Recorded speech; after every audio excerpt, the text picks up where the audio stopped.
All right, so we continue talking football on the SportsMax zone.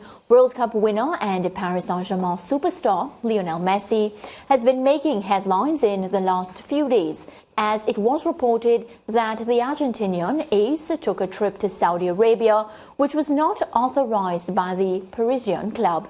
Reports claim PSG are planning to suspend Messi for a duration of 2 weeks with immediate effect. Head coach Christophe Galtier refused to comment on the club's decision to suspend Messi. Meanwhile, supporters of the club have taken to the streets in protest against Messi, expressing their desire for him to leave the club at the end of the season. Protests were held outside of the club headquarters 2 days ago. While the PSG star opted to clear the air on his reported trip to Saudi Arabia in a statement earlier today. This is what he said. "I thought we were going to have a day off after the game as always. I had this trip organized and I couldn't cancel it. I had already cancelled it before. I apologize to my teammates and am waiting for what the club wants to do with me." Leighton, has Messi's time at PSG, is it coming to an end? Who looks worse in this situation, Messi or Paris Saint-Germain? Look, Messi is Messi. There's no Messi as in M-E-S-S-Y or Messi is Messi as in no, Messi? Messi is Messi as in Lionel Messi is Messi. Not M-E-S-S-Y, but he is who he is. Him leaving PSG at the end of the year is not his loss. It's PSG's loss. Okay. Messi has the option of going to Saudi Arabia. There's word of a contract, a $400 million contract to go to Saudi Arabia. He can go to the MLS because a couple of clubs have been trying, I think Miami or LA, one of those clubs have been trying to get him to come into the United States. Inter Miami, I think it's probably Inter Miami, yes. So, he has the option of going back to Barcelona. He does not have a bad option ahead of him. PSG have only been good in France. They've not been able to win the Champions League. Not with Messi, not with Neymar, not with Mbappe. So, they're the ones who are going to have to now find a way to appease their fans by bringing in someone who's going to be able to get them over the top, because they've been trying for years to do this and with different coaches at the helm, and they've not been able to accomplish winning the Champions League, which is one of their primary objectives. Right. Because the French Ligue 1 is not that difficult to win for them. I want to touch on what you said about Messi going back to Barcelona, because the reason Messi left Barcelona is because of financial issues. Of course, we all spoke about the manner in which he exited the club. Leighton, Barcelona still has financial issues. It didn't get any better.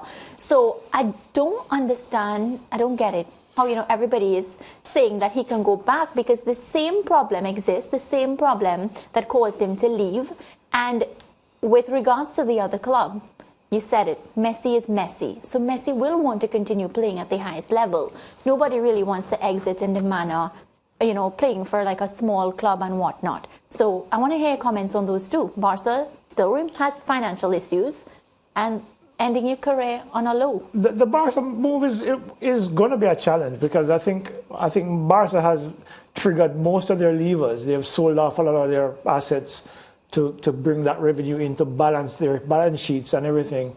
And they're obviously going to get rid of some players in the off-season as well, to get those salary numbers down. Yes. So maybe they can find a way. They've already figured a way to get Messi in, so that, to fit into that financial structure, because they're going to have to pay him a lot of money to get back there. Yeah. So it's something that they're hoping for, and I think Messi returning to Argentina would probably generate greater revenues in terms of jersey sales. That will help to improve their revenue streams. So maybe they're looking at those options, those possibilities. Barcelona. About the option of bringing Messi back in. But I think, I don't think Messi is going to go to Saudi Arabia. I don't think that's going to be something that he would want to do, notwithstanding the money that they're willing to pay him. Yes. So if he ends up anywhere, it'll probably most likely be in the United States, because the opportunity there to break into that market in a bigger way, because he's already big there. He would be capturing a new market. And for him, at the end of his career, technically at the end of his career because he's 36 years old. You know, that's a new opportunity to conquer new territory. Yeah, I want to touch on the direction that PSG is heading, but are you surprised that Messi is due an apology, or is it like him? No, it falls within who he is. I mean, Messi has always been a very modest player despite his international stardom. Yeah. He's never gotten ahead of himself in terms of thinking that he's better than any one club or better than any one individual. So I think him apologizing is right within his wheelhouse. I don't think there's anything surprising about it at all, because that's exactly who he is. Right. I mean, even when you look at the World Cup, he was deferring praise to his teammates as opposed to taking that praise onto himself. That's exactly he was raised to be, obviously, and that's who he still is. Yeah, and on the point of PSG, of course, you know, there are news that, you know, Messi can go, Neymar can go. So is it that, you know, because PSG, to me, as far as I remember, they're known for having a lot of star-studded players. Yeah. And this last season, you can't forget it, Neymar, Messi and Mbappe. Is it that PSG has recognized they're not winning the big stuff with these star-studded players by just loading up your team with stars? So now they're thinking, okay, maybe they can use the money and, you know, bringing younger players and, of course, you know, craft them for the future, and maybe they get the best out of them? Yeah, that's obviously the way to go, because one, as you rightly said, PSG tends to bring in all of these stars thinking that as individuals they can bring a Champions League title, because League A is something they've won, you know, ad nauseum over the years. So that's not new territory for them. What they want to do is to be the kings of Europe. They've not been able to do that, primarily because, as has been proven in so many different ways in so many different sports over the years, stars don't necessarily bring you championships. They have to be able to play well together. They have to be able to play well against other teams with stars who are better gelled than they are. And PSG has always fallen short. I mean, look at over the years in terms of, you know, man for man, they've had more stars than a Manchester City, than probably only Real Madrid. Big stars too. Yeah, and they've not been able to because they just don't work well together or well enough together. And I think that a new approach now is probably something that I need to think about, because you can find good quality players who are better suited for what you need them to do away from the spotlight, and then bring them in and have a proper coach to get to bed them in together and become a forceful team. We've seen, I mean, use England for example. Brighton and Hove Albion is a team that finds these real cheap players, 3 and 4 million euros across the board, bring them in, and they're one of the best ball-playing teams in the world right now. Yeah. You know, I mean, they're not winning as many matches as they would have liked, but the thing is that there are other ways to build strong teams. Right. Well, as you say, Brighton, it's time to talk about the English Premier League. Yeah. Right on spot on. Well, the English Premier League enters round 35, which sees defending champions Manchester City against newly appointed Sam Allardyce and Leeds United, as Pep Guardiola's men seek to maintain top spot on the Premier League table. In an interview, Big Sam expressed to the media that he doesn't see anyone in the league ahead of him in terms of football knowledge. I think that, you know, the football club chooses which way it wants to go, and far too many people think that I am old and antiquated, which is so far from the truth. I might be 68 and look old, but there's nobody ahead of me in football terms. Not Pep, not Klopp, not Arteta. So it's all there with me, and I share it with them. They do what they do. I do what I do. But in terms of knowledge and depth of knowledge, I'm up there with them. I'm not saying I'm better than them, but certainly as good as they are. Manchester City have won their last 3 meetings against Leeds United by an aggregate score of 14-1. So, Leighton, what is he saying? Why is he calling up Pep and Klopp? And go ahead. Sam Allardyce is one of the most arrogant coaches I've known. And look, he does a good job to rescue teams. We've seen it doing with Everton. Prevent them from being relegated. Relegated. But there's a big difference between saving a team from being relegated and winning consistently against the best teams in the league. Now, look, when you look at Leeds, the teams that Leeds has to play before the end of the season, Manchester City, Newcastle, West Ham, Tottenham, I don't know how he's going to do it. Look, Sam Allardyce likes to do two things. He parks a double bus, 5 at the back, 4 in midfield, and a person up front for a possible counter. That won't work against Manchester City. They move the ball too quickly.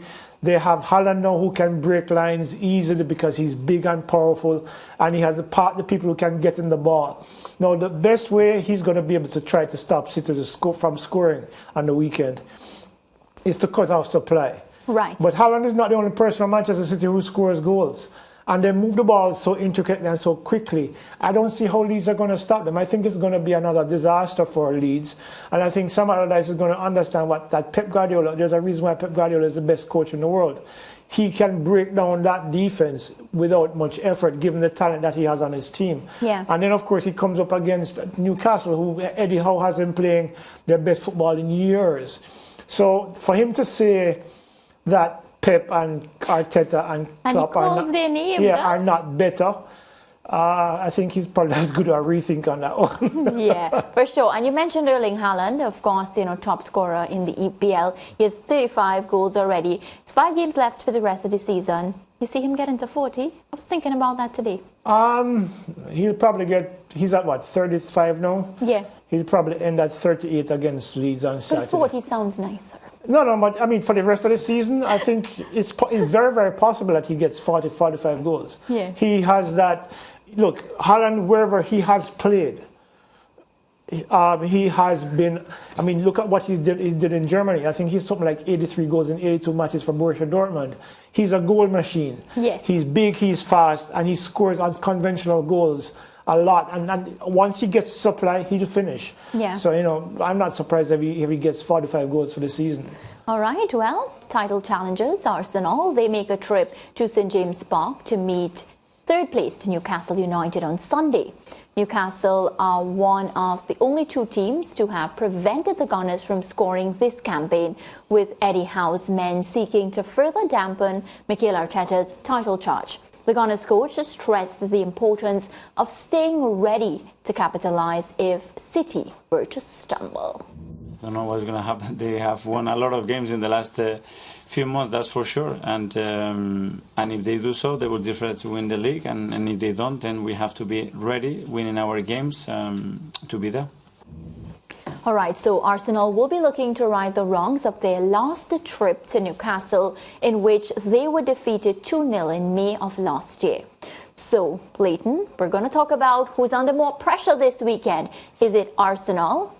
They're 1 point away from Manchester City. Or is it Manchester City? Look, Manchester City has been in this position before. They've won 4 of the last 5 titles. They know what it's like. They're very familiar with this territory right now. I mean, just a few years ago, we saw Liverpool leading right up to the virtual end of the season and lost by a single point. Manchester City knows how to win championships. It's an experienced team. They will not be nervous. They will not. If you look at it, every season for the last 5-6 years, City goes on these runs. 15 matches in a row, 16 matches in a row, 18 matches in a row. They know what to do when the time is right. Arsenal doesn't have that experience. Arsenal hasn't won the league in a number of years. And the fact is that this team that he has, that Arteta has, really good team. But are they at Manchester City's level? No. So the reality is that if there's any team under pressure, remember City's already leading the league now. Yeah, and they have a game in hand. I wanted to stress that when the table came up. So they have a game in hand. They're leading the league. They're under no pressure whatsoever. They're playing Leeds this weekend, right? Arsenal goes up against Newcastle, who has won 4 straight at home. So if Arsenal doesn't win, with the little time that we have left, if Arsenal doesn't win this weekend, it's over. Okay. It already is actually, but it will just confirm this weekend. Well, it's not until it's over. Yeah, but it's over. I mean, to say otherwise would to be delusional, because the reality is, Manchester City now have the league by the scruff of the neck. And they're going to win another title. Arsenal will most likely end up second, and that's the way it's going to crumble this year. I'm sorry we didn't get a chance. Liverpool didn't make the list, but we'll talk another time. No, Liverpool are not going to be in Europe. Well, they're not going to play Champions League, but they're going to be in Europa League, 5th or 6th. I think Brighton has some tough matches coming up, so I think Liverpool will end up 5th, and Brighton will be 6th. Yeah, break time. Anything Leighton says, right? Break time.